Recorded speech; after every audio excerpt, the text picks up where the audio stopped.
Hello friends, నేను మీ నాగలక్ష్మిని. టమాటా పప్పుతో మీ ముందుకు వచ్చేసాను. టమాటా పప్పు ఇలా కూడా చేసుకోవచ్చండి, చాలా బాగుంటుంది. ఒకసారి ట్రై చేయండి. టమాటాలు ఏం చేస్తామంటే సన్నగా తరగాలి. తరిగేసి నూనెలో వేసేసేయండి. తర్వాత ఉల్లిపాయలు సన్నగా తరిగేసి నూనెలో వేసేసేయండి. అది బాగా మగ్గాలి. అలా మగ్గేసి మూత పెట్టేసేయాలి. అలా అలా అలా మెత్తగా మగ్గిపోతుంది. మగ్గిపోయాక ఒక్కసారి మూత పెట్టండి. ఆ నూనె అంతా పైకి తేలుతుంది. అప్పుడు బాగా మగ్గిపోయినట్టు. ఉప్పేసేయండి. ఉప్పేస్తే ఇంకాస్త మగ్గుతుంది. అలా మగ్గిపోయినట్టు అన్నమాట. ఈలోపు ఏం చేస్తాము, కుక్కర్లో కందిపప్పు వేయించేసి, మామూలుగా మూకుళ్ళలో వేయించేసి అది పప్పు కుక్కర్లో పెట్టేయాలి. ఎంత పప్పు కావాలో అంత పప్పు వేసేసి ఆ పప్పుని ఈ మగ్గింది కదా, టమాటా ఉల్లిపాయ మగ్గింది కదా, అందులో వేసేసేయండి. బాగా మగ్గాక అందులో వేసేసేయండి. అలా తిప్పుతూ ఉండండి.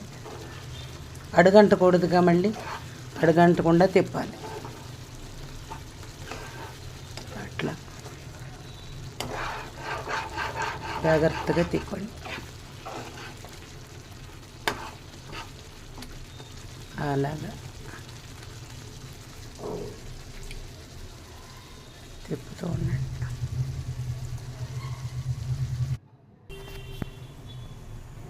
నూనె పెట్టేసుకుని తిరగమాత వేసుకోవాలి అన్నీ. అంటే ఇందులో కూడా అంతే, మెంతులు వేయద్దు, జీలకర్ర, ఆవాలు, మినపప్పు, శనగపప్పు అన్నీ వేసేసి, మిరపకాయలు వేసేసి, ఇంగు వేసి తిరగమాత పెట్టుకోవాలి. అబ్బా, ఇలా కూడా బాగుంటుందండి. మీరు చూడండి ఒకసారి. పప్పు ఇలా చేసుకోండి. అందులో కొత్తిమీర, కరివేపాకు, పచ్చిమిరపకాయలు అన్నీ వేసేసేయండి. ఇందులో తిరగమాతలోనే కట్ చేసి పచ్చిమిరపకాయలు వేయండి. అయిపోతుంది. ఈ పోపు తీసుకొచ్చి పప్పులో కలిపేసేయండి.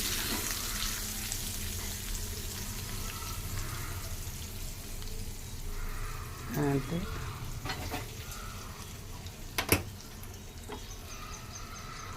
ఆ పప్పు తీసుకొచ్చి శుభ్రంగా ఆ చెంచా పడిందండి, ఆ చెంచా తీసేసి పప్పు బాగా కలిపేసి, ఆ పోపు అంతా కలిపేసి అంతే, అయిపోతుంది. టమాటా పప్పు ఇలా కూడా చేసుకోండి, ఎంత బాగుంటుందో మీకు కూడా తెలుస్తుంది. ట్రై చేస్తారుగా. నచ్చితే లైక్ చేయండి, కామెంట్ చేయండి. సబ్స్క్రైబ్ చేసుకొని వాళ్ళంటే సబ్స్క్రైబ్ చేసుకోండి.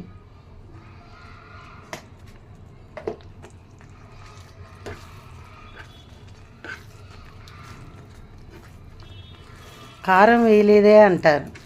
అంటే ఇందులో పచ్చిమిరపకాయలు బాగా వేసానండి. చూసుకోండి. కారం తినేవాళ్ళు ఉంటే వేసుకోండి. ఇది కమ్మగా ఉంటుంది, పప్పు చాలా కమ్మగా ఉంటుంది.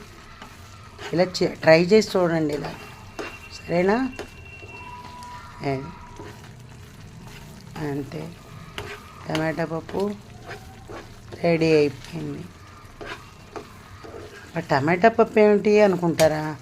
అది కూడా ఇలా కూడా చేసి చూడండి, చాలా బాగుంటుంది. టమాటా ఉడకబెట్టేస్తాము, అయిపోతుంది పప్పుతో పాటు. కానీ ఇలా చేసి చూస్తే చాలా రుచిగా ఉంటుంది. అది ట్రై చేయండి మీరు కూడా. చూద్దాం మీకు ఎలా కుదిరిందో చూడండి, కామెంట్ పెట్టండి. అంతే, రెడీ పప్పు.